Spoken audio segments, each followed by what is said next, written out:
To get maximum frames in Valorant, head towards the setting panel, click on video and then general. Here select display mode to full screen. Limit FPS always to off, and if you have it, set NVIDIA Reflex Low Latency to on or on plus boost. After this, click on graphics quality.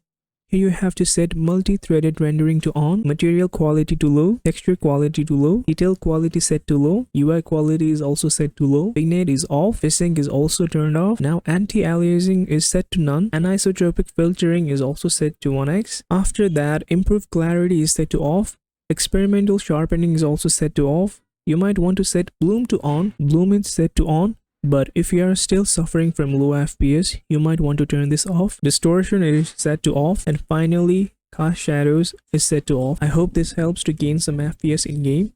Thank you for watching this video. To see more content like this, do subscribe to our channel and ring the bell icon.